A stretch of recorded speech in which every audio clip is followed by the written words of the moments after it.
อืมน้ำหมอกมันตกเลี้ยวบ่เห็นภูทั้งเทิงพุ่นเจ้าในเรียกว่า10 โมง11 โมงตอนเช้ามันที่หมอกสิหายไปตะเว้นนมบ่ออกเถอะ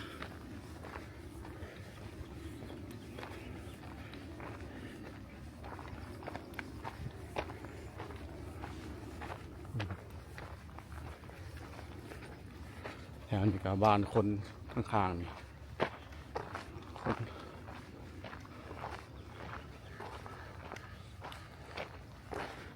มีแต่เงินผูแพงแล้วแถวนี้ทั้งภูซ้ำ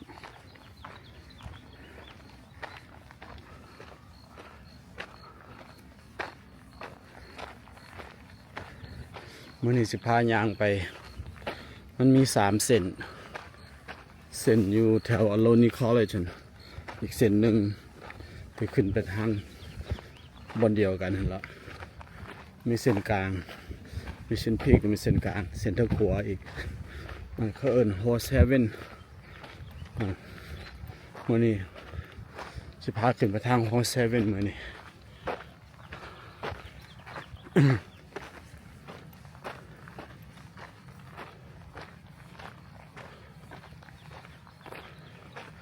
มื้อนี้ลองกล้องใหม่มันจะเป็นยังไงออสโม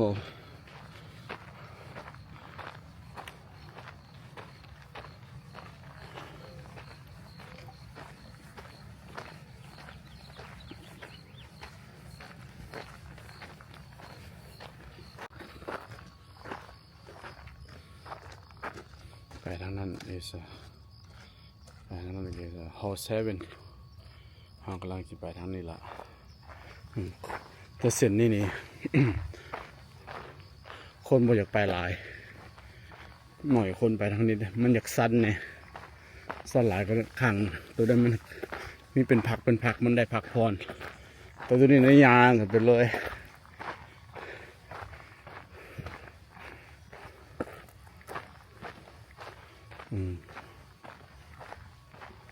ต้องได้เอ็กซ์ไซส์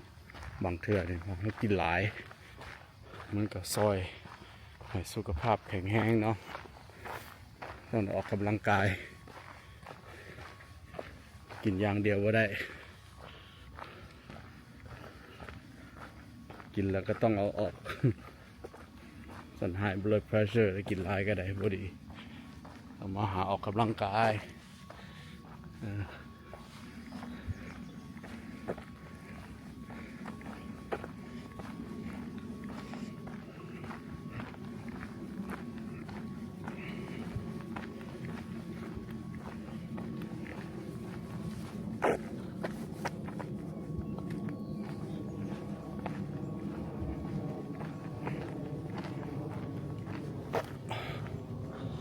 ยังบ่ฮอดเนินมันเถื่อใกล้แล้ว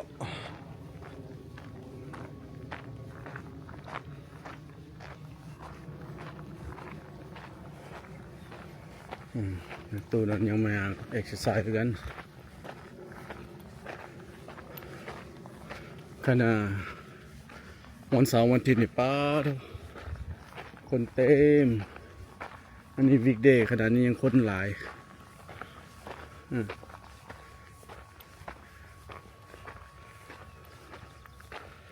นี่ยอยู่ฟีมันแคลิฟอร์เนียเนี่ยภาคตัวนี้นะอยู่ทางภู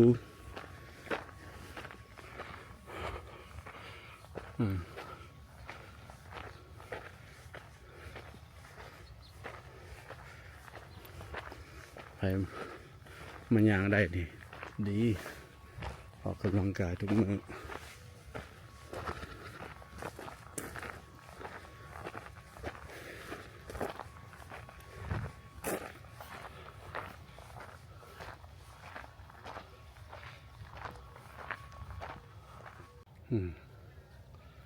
มันเฮือนแพงแถวนั้นเอาหากระชิเขาเกตแล้วบ้านี้แล้วก็ ว่ากันมันคลองน้ำไหลมาทั้งภูก็ไหลลงไปในเมืองคน คลองน้ำตัวนี้ไหลมาจากทางภูบางเทื่อนี่อยู่นี่มีเทอร์กี้บักหลายงัวก็เต็มแถวนี้จะมันแล่นขึ้นไปตรงภูบนหลังมันเศร้า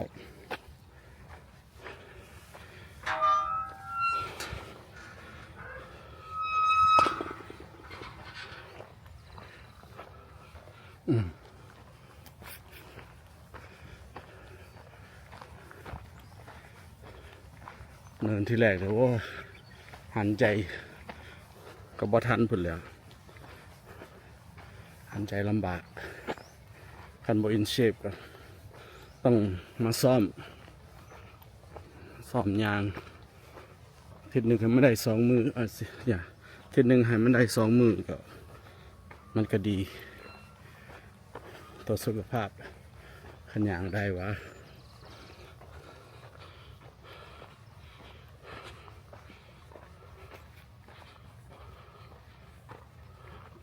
No, I don't mind at all. Yeah. Hey, with this outfit, take my picture. It's all good, huh? Yeah, I've been going up Mission Peak for the last 7 years. Oh. I usually go Monday, Wednesday, and Friday. On Mondays, I take the loop, and on Wednesdays, I go all the way to the third bench. Oh, okay. And then Fridays, I go all the way up to the last 2 benches. And then once a month, I go all the way up. But for the last 4 months, I haven't been coming because of the rain and the cold. It was so cold and rainy. So now I got to ease myself back into going all the way. Slowly. Yeah. Yeah. So it's now time for me to turn around. Your name, sir? Toon. Who? Toon. Toon? Yeah. Mine's McCoy. Nice to meet you, McCoy. I'll see you on the hill again. Okay, bro. You have a grand risings. Have a great day. You too. I used to ride my bike up here all the time. Oh my God. Yeah. I think that's crazy. We gotta practice, you know. All right. Okay, bro.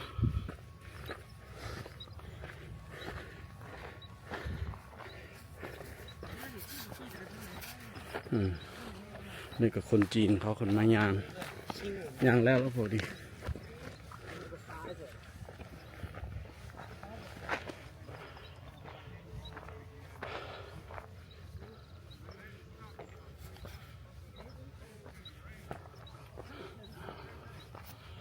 นี่เนินที่ 1นี่ยางเมื่อยย่างหัวใจมันเต้นนะว่าก็จนจะบ่ถือพุ่นละ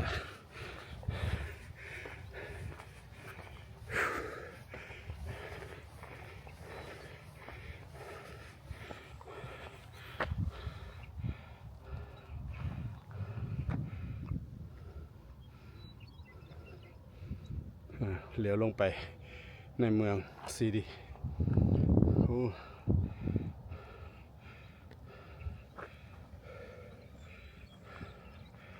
ในเมืองเราบ้าน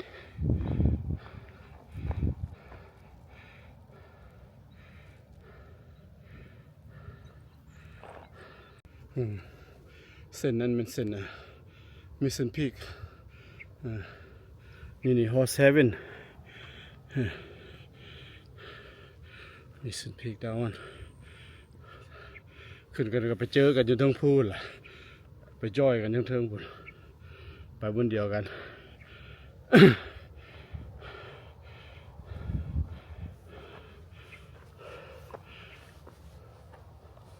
ไปมันเดียวกัน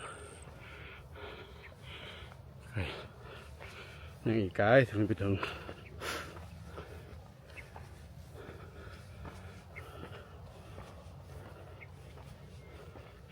ใครแน่แต่มันมีแดดยางสบายอยู่ถ้าไม่แดดโอ้ปะโถยางลำบากเติบมันห้อนทั้งเมื่อย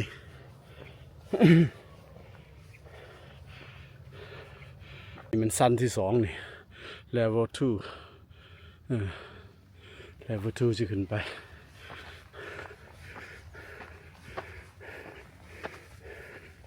เนินที่สองอย่างกระบุปันได้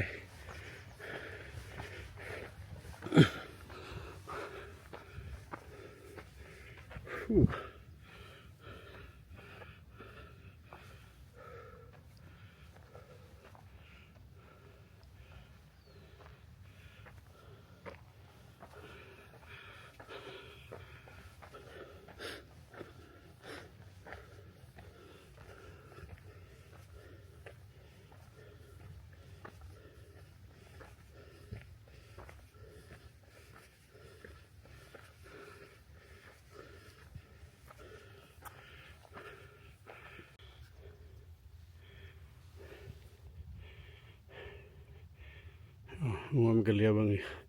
มันจะเข้ากล้อง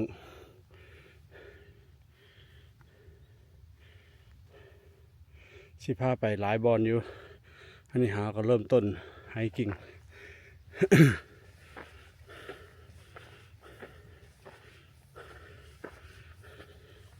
เมื่อวานเมื่อก่อนไปขี่รถถีบที่แคลโรอยู่นะซานโฮเซมันนี่มาหลังบ้านตัวเอง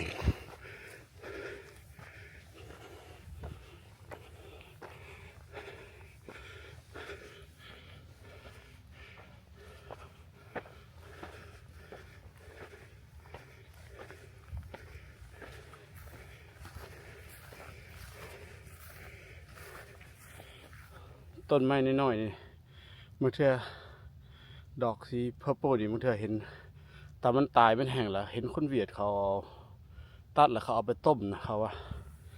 แล้วมันดียังดีปอดดียังนี่ที่บอกลิเวอร์นี่บอกดีปอดดีตับยังบ่ละมันว่าคนเวียดเนาะนี่สมรทามันขึ้นมาตัดเอาโลดเลยเห็นเป็นบางคนดอกบ่มันทุกคนดอก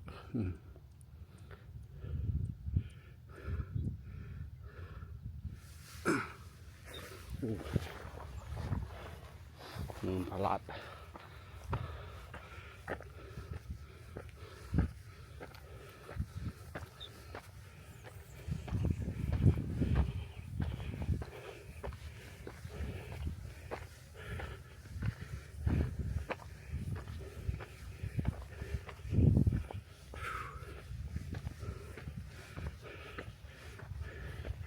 เนินที่สองนะพ่อพุ่นแต่พุ่นหอยพี่ถ้าก็ขึ้นไปหันเนินที่สองยาวเติบ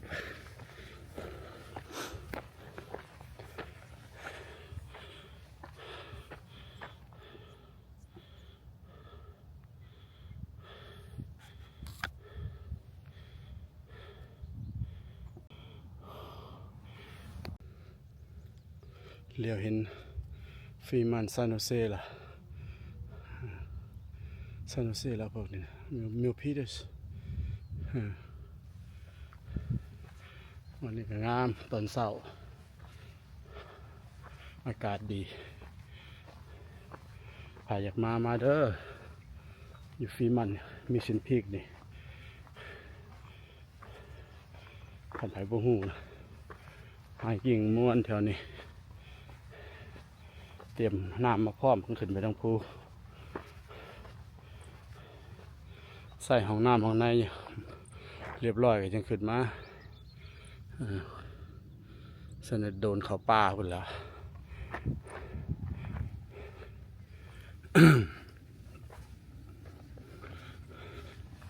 พยายามมันห้อนงูหางกระดิ่งมันก็ลายอยู่ตรงนี้เขาต้องยางอยู่ทางกลางเพราะมันอยู่ทางข้างนี่มันจอบมันซุ่มอยู่เขาต้องยางอยู่ทางกลางไม่ยางทางข้างนี่มันเกี่ยมกัดเขาอยู่งูหางกระดิ่งหลายทั้งภูแห้งหลายเลยหลุดคันห้อน103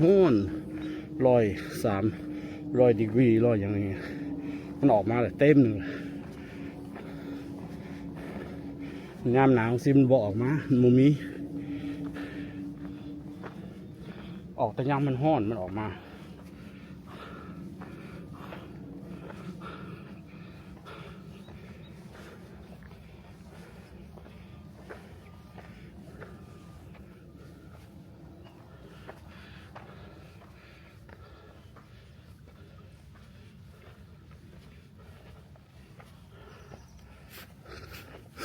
พูด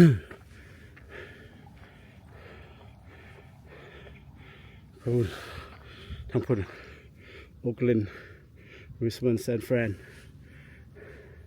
เซนต์มาเทล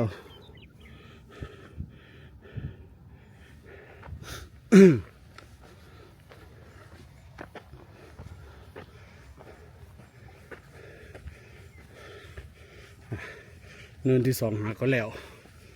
เนินที่สามอยู่นู่นห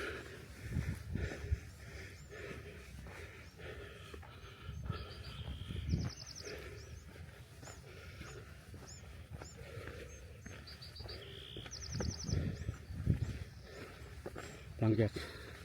ย่างแล้วก็สิไปหากินของกินละไปกินเฟอกินยังก็กินอยู่ลมเพิ่น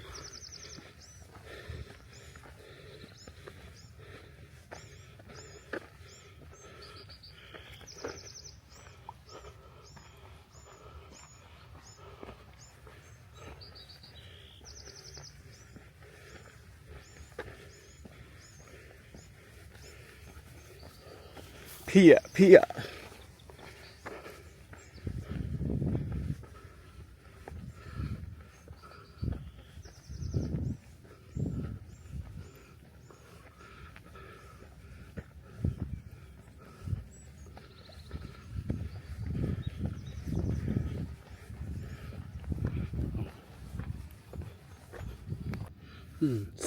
สายนั่นหันหาก็เลเวล1ได้หันหาก็ขั้นแรกเฮานี่ปีนบักหลาย3ขั้นละเขาหาก็ขั้นเดียวอยู่ลุมหัน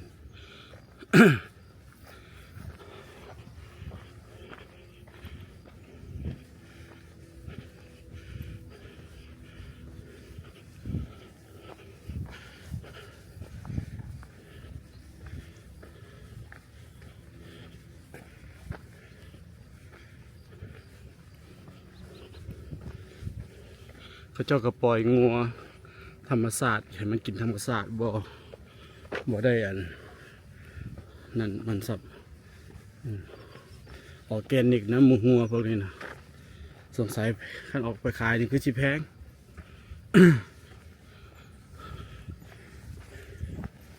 มันบ่ได้เลี้ยงในฟาร์มเนาะบ่คืออยู่แถวเฟสโนอันนี้มันปล่อยธรรมศาสตร์เลย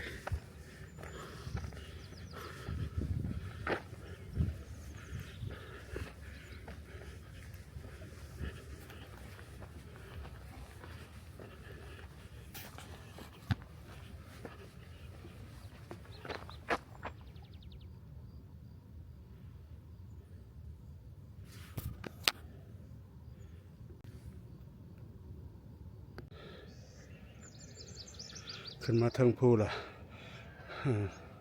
บ่เห็นหยังเมฆมันคุมไปเบิด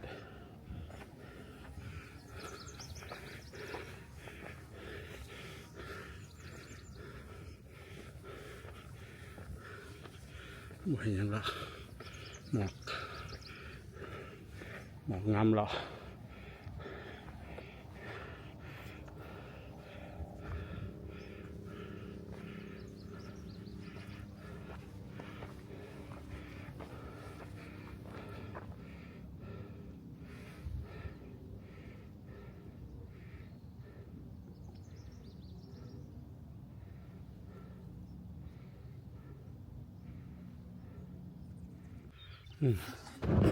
ย่างไปก็บ่เห็นหยังเลย เห็นแต่ทางริบลีบ่เห็นหยังอยู่ข้างหน้าเลยนี่ย่างไปเรื่อยๆ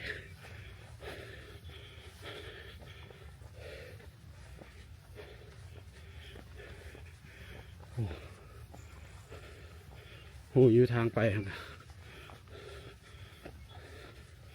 เนี่ยย่างไปตามทางมันนี่แหละเป็นอย่างดอกแถวนี้ค่อยลึงไปแล้ว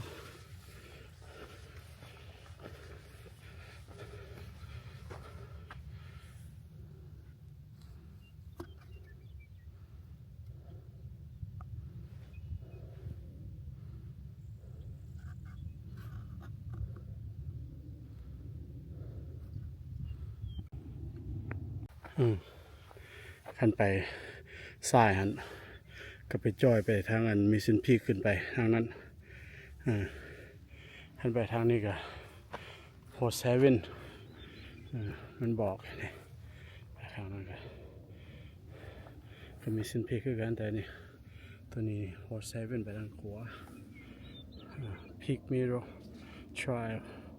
กับไปทางนี้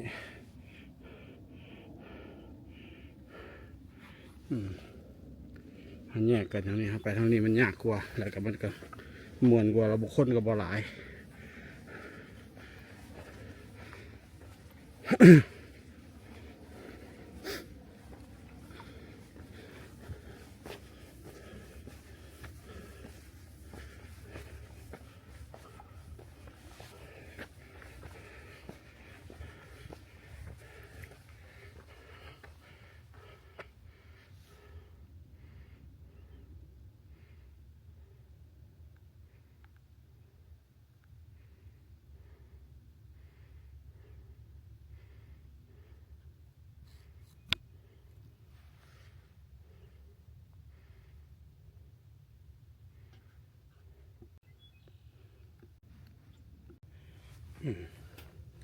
อันนี้นี่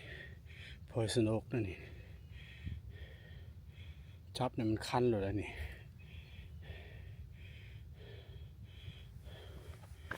จับก็ได้พอยสโนกมันก็เต็มหนึ่งแถวนี้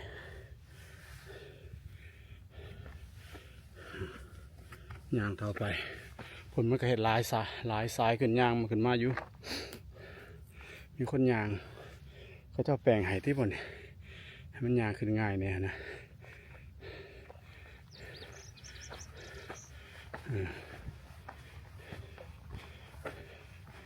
ทางนี้คนบ่อยากทองบันไดมันอยากยาก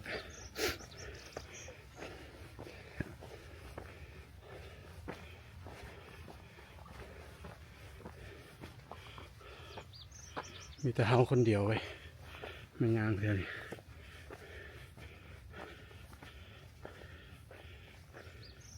แต่ว่าคันเห็นวิดีโอมันก็สบายเนี่ยมันไม่ได้ถือไป เผื่อเขาเจ้าบ่มักก็มีบางคน เราต้องหลีกคนหน่อยหนึ่ง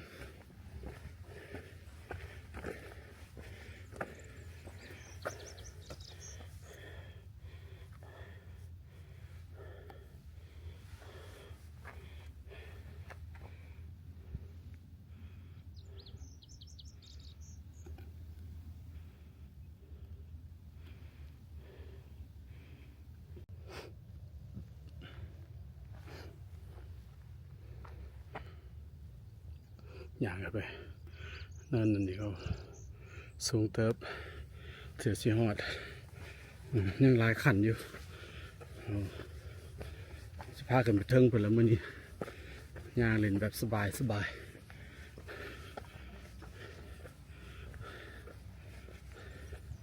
ร้องไห้จริงนี่ยาวไปเลย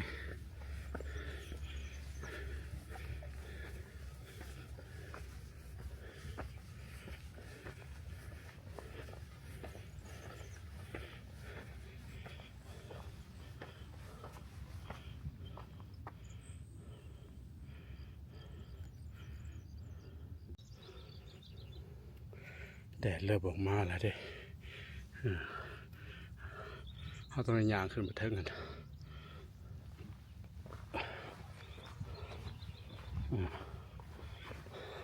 ตัวนี้อยากสั้นกว่าหมูหน่อยหนึ่งแต่มันก็บ่ปานได้ขึ้นได้อยู่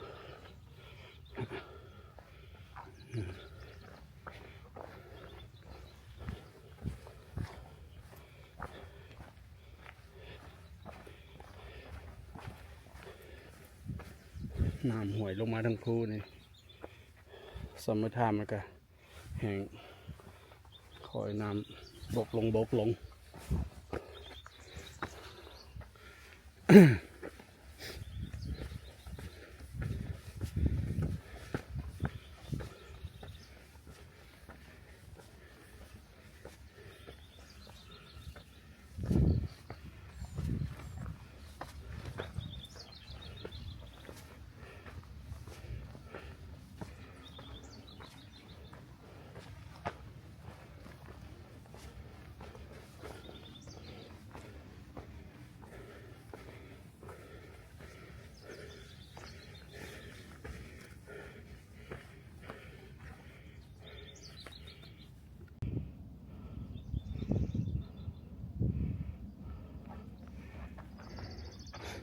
ต้นไม้ต้นนั้นนะเรียกไปตั้งตีลุมมันนะมันคือเต่านี่มันก็เส้นนั่นยาวมาแต่เมืองพีได้สูนพอกคน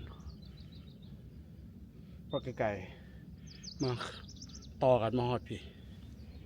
มาแต่เมืองพีเดสเหี่ยวมาหาเมสันพีกเขาเอิ้นลืมอย่างนั้นเอิ้นลืมเอาไป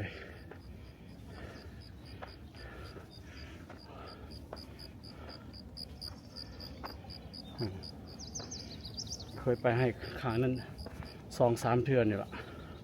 ขี่รถทิพย์เท่านึงยากสุดเหมือนตัวนั้น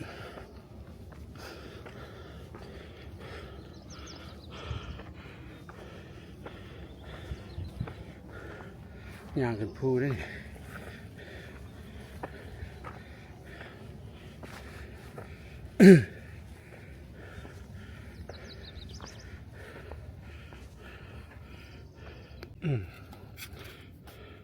ทางหลังไปแจ้งจางปางทั้งลุมยังมีหมอกอยู่บ่นี่เฮาโอ้หันไว้พดไว้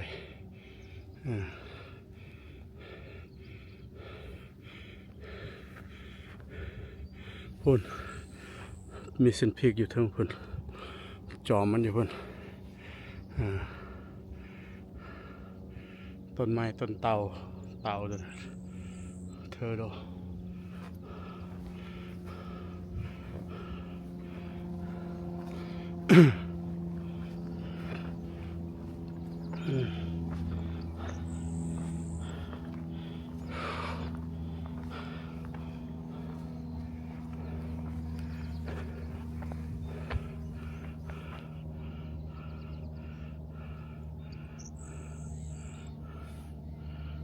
มันก็แบบเนินสุดท้ายของจะขึ้นไปห้องน้ำมันมีห้องน้ำอยู่หัน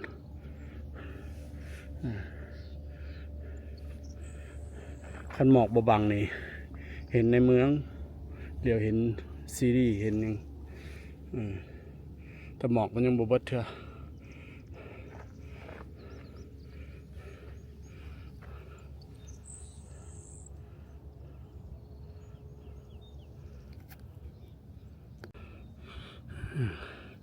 เหนือฟ้ายังมีฟ้าเหนือเมฆยังมีฟ้าโอ้โหคักอยู่วิว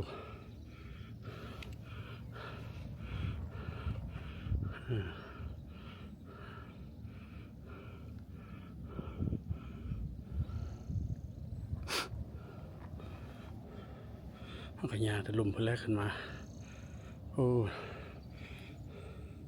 มิชชั่นพีกคือเห็นคนยางขึ้นไปหลายมื้อนี่ข้างนั้นก็ได้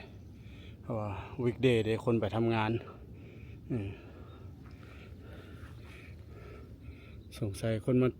อย่างนี้มีแต่คนเฮ็ดเวียกกลางคืนหรือว่าคนตกงานคือข่อยนี่ละ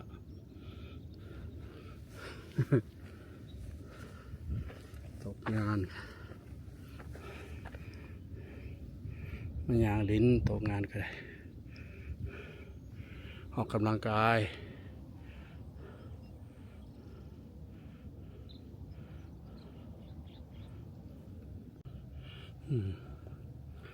งามเนาะ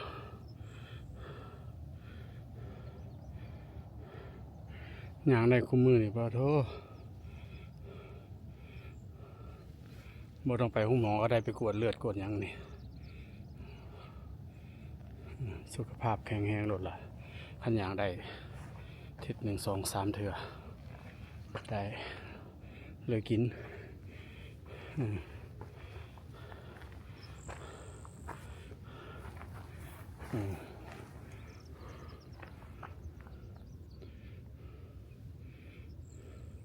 เป็นหูธรรมศาสตร์ของหินเนาะ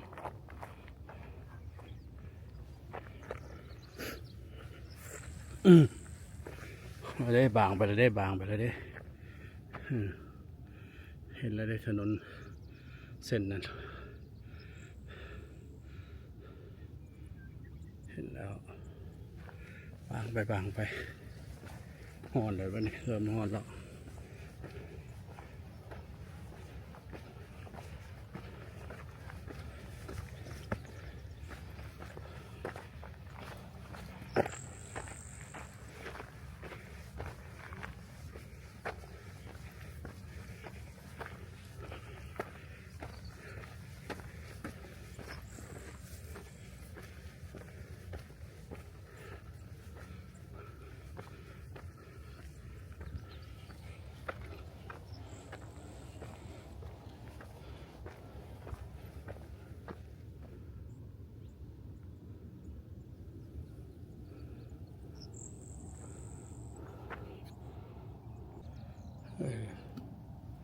เมฆฟ้าเฟือหายไปลงไปลงบนเลยแจ้งแกงปางไปนี่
ผักน้ำอันนี้นะ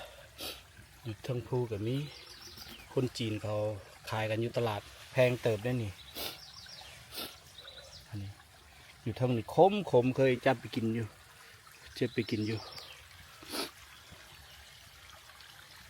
มันก็คือกันนั่นแหละได้เห็นคนเด็ดไปได้หอยคนเด็ดผักมาแล้วงัวกินกับพ่อจักผักอันนี้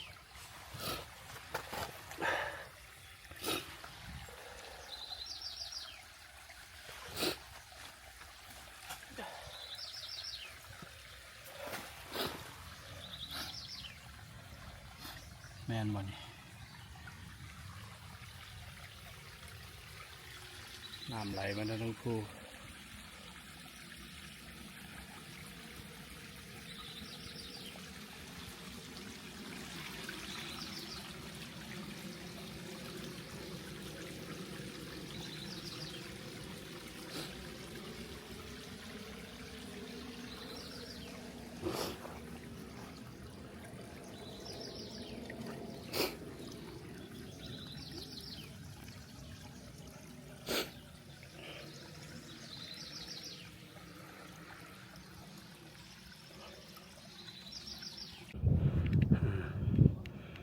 หอนได้หรอ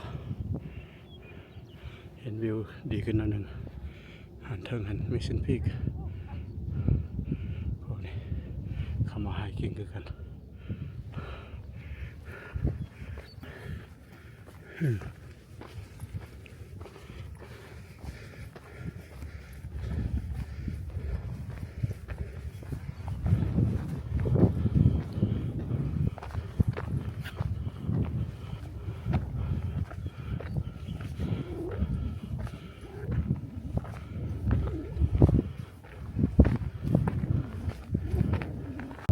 เขาห้าม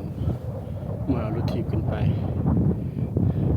แต่มูพวกข่อยก็ยังเอาขึ้นไปอยู่ ว่าแต่บ่เห็นเรนเจอร์ก็ขึ้นไปแล้วแหละ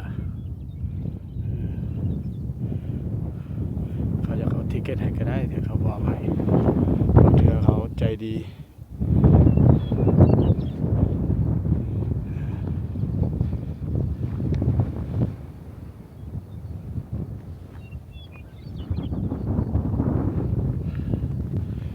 สิพาขึ้นไปเทิงเลยยางลงมา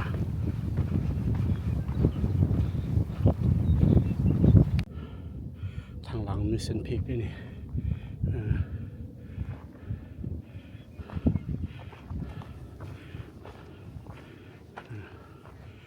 มันก็ไปทางสต็อกตันของเคยไปทางนั้นคือกันHighway 680อยู่หัน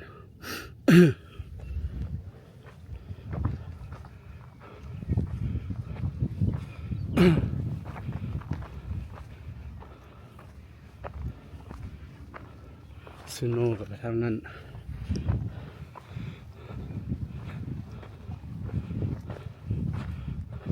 ขันยางไปเลิกๆท่านมัน private property ไปบ่ได้เขาบอกให้เข้าไปทางนั้นเส้นนั้น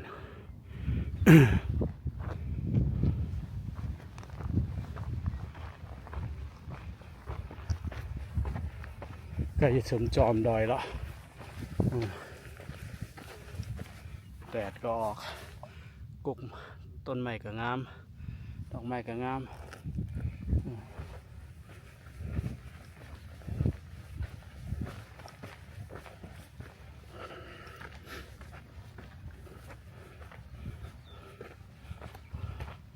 เจ้านายสิบดลงไปสิยางไปทางนั้นยางลงไปนะมีห้องน้ำอยู่หันให้คนได้ใส่คือกันแล้วปีนห่วงเข้าไปบอลเขาให้คนพาอยากมาแคมปิ้งก็ต้องได้ ask permit to แคมป์ได้อยู่หันคืนหนึ่ง2 คืนนี่ล่ะ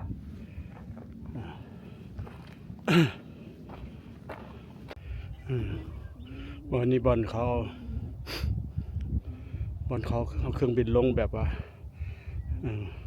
คันคนเจ็บคนอย่างอยู่เทิงเนี่ยเขาลงเครื่องบินเฮลิคอปเตอร์ลงมานี้มาเอาคนอยู่นี้บางเทื่อนี่คนเป็นฮอร์ทแทกยังล่มเจ็บยังเขาเครื่องบินเขาลงมาเอาอยู่นี่ได้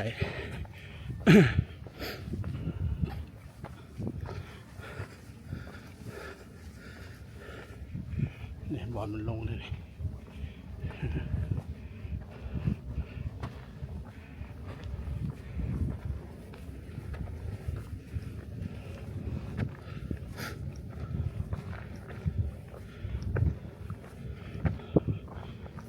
ภูเขาค่ะแคลิฟอร์เนียเขามักอย่างเดียวมันมีภูวิภามันแบบงามเนี่ยนะ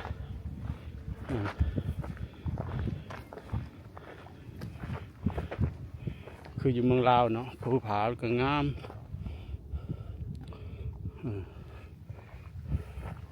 อเมริกามักนั่นเส้นอเมริกามันไปบ้านเขาก็ไปปีนภูปีนผาไปพูนแถววังเวียงพุ่นขี่รถถีบทั้งภูพุ่นมันเห็ดเขามักธรรมศาสตร์พวกนี้เจ้าก็สิเบื่อที่เบาวุ่นวายในเมืองไปหาพูนเมาเทนเฮมิเลยพุ่นมันไป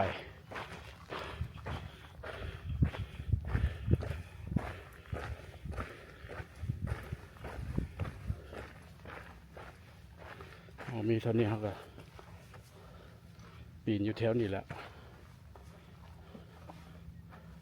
ว่าจะไปยูเล็กทาโฮส่วนมุงไปก่อนจากมือ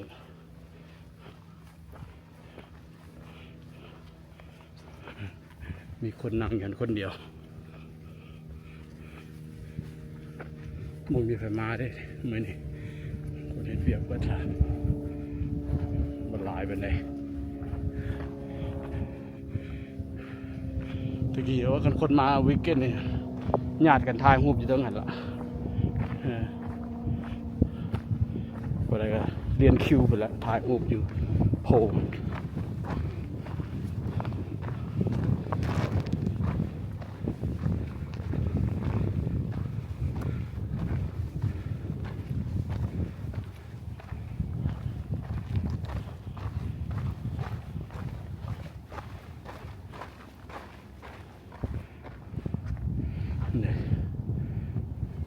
พูนเฮายางเส้นเฮายางอยู่พูนเส้นเฮายางขึ้นมาเลยตะบนมาเส้นนั้นอันนี้เส้นทางนี้มีเส้นพิกเห็นป่ะกาวหัวใจอยู่มันซิกแซกขึ้นมา ซานโฮเซญี่ปุ่นมิลพิเดสฟรีมอนต์โอ๊กแลนด์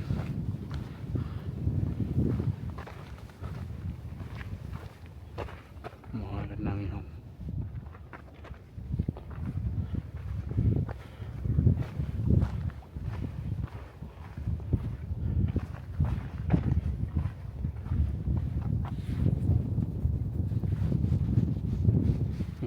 ลงทางนี้แล้วมื้อนี้แล้วมื้อหน้าจังไปทางหลังลงทางหลัง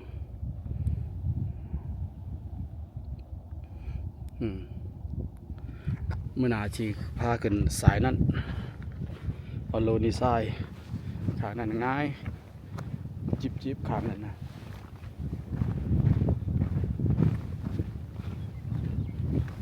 ง่ายสุดเป็นขางนั้นมันมีสามบอลย่างขึ้นทั้งภูนี่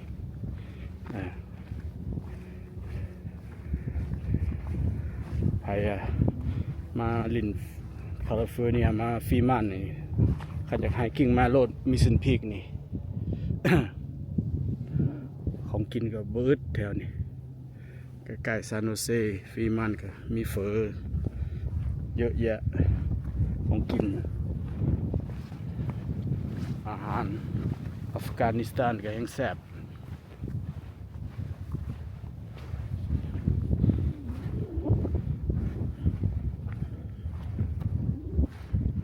ฟีมันคนแขกหลายส่วนหลายมีแต่แขกเต็มนึงละแขก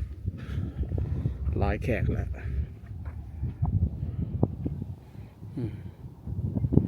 เห็นบ่าวะ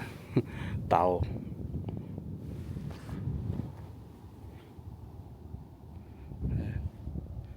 ถนนก็ย่างกันมาเป็นกาวหัวใจ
ยางลงมาได้ถึงคน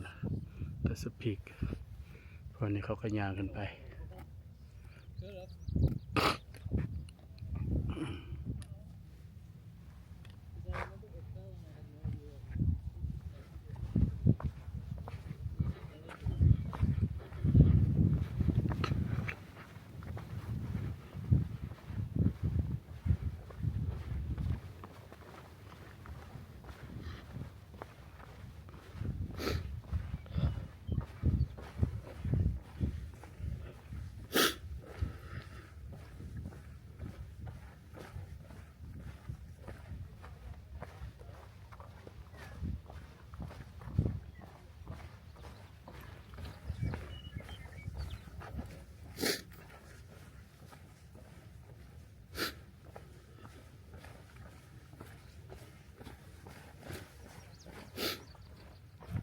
เป็นอัลเลอร์จีนะอยู่ถึงอยู่มานี่ไปเมืองลาวบ่เห็นเป็นมาอเมริกาเป็นอัลเลอร์จีท้องฟ้าก็ยัง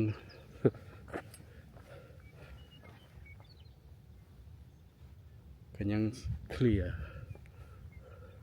ในเมืองลาวเป็นท้องฟ้าบ่ได้เคลียร์ปานนี้ซ้ำแต่ยังบ่เป็นอัลเลอร์จีบ่คือกันนะประเทศ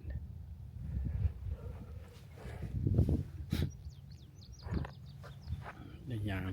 ลงไปแล้วปานนี้นะ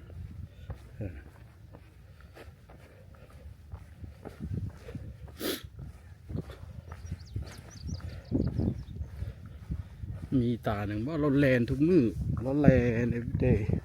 แลนขึ้นแลนลง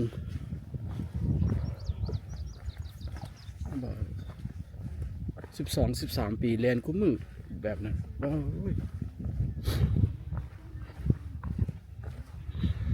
เดี๋ยวนี้ก็บ่เห็นเราเลยเพราะว่าเขาก็บ่ได้มาดูกลางคืนเนาะก็เลยคือสิบ่เห็นเราบางทีเราอาจจะแลนอยู่กับบ่จักแลนขึ้นแลนลงแล้วมีสันพีกนี่ไผสิแลนได้คือเรา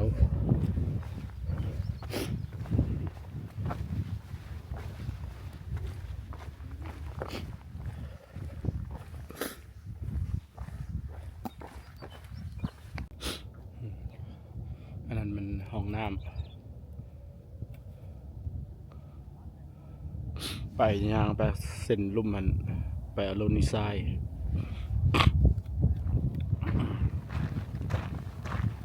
ถึงมีห้องน้ำย่างลงมาลมพัดจ่อยมีแห้งย่างไปเหงื่อแตกซะย่างลงมาลมพัดโอ้มีแห้ง จามหาก็แล้วโอ้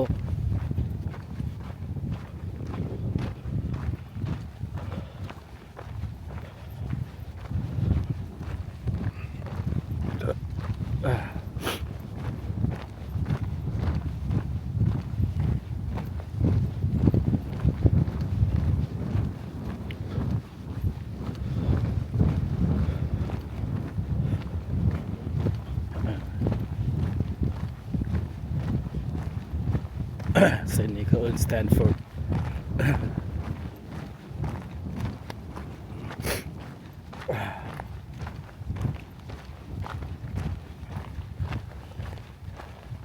เส้นพื้นโฮเซเว่นเส้นนี้สแตนฟอร์ดไปทางนั้น is a วันโลนิไซ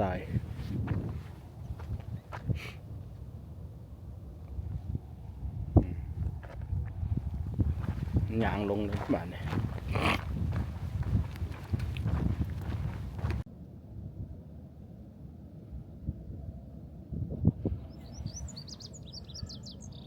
พื้นโฮเซเว่นมันเศร้าในย่างแบบโฮเซเว่นขึ้นไปพูนขึ้นไปเทิงแล้วลงมานี่ อันนี้สแตนฟอร์ดลงไปหารถ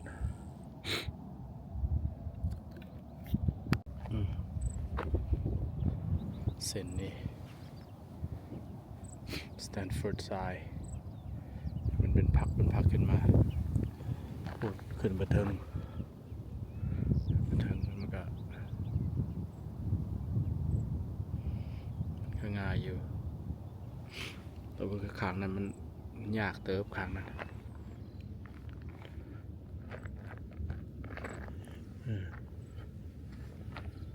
คุณก็เลกอลิซาเบธเนี่ยขอยามลงไป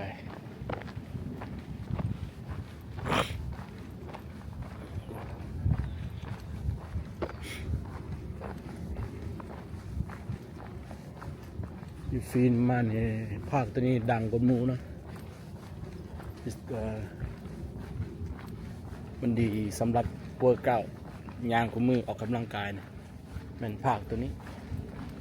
เหี่ยวตัวนี้เป็นเส้นพีกนี่ละพยางได้นี่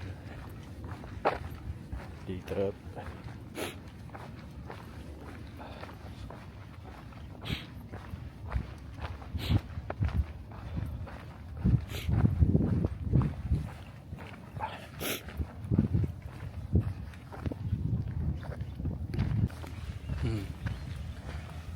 วิดีโอนี่ก็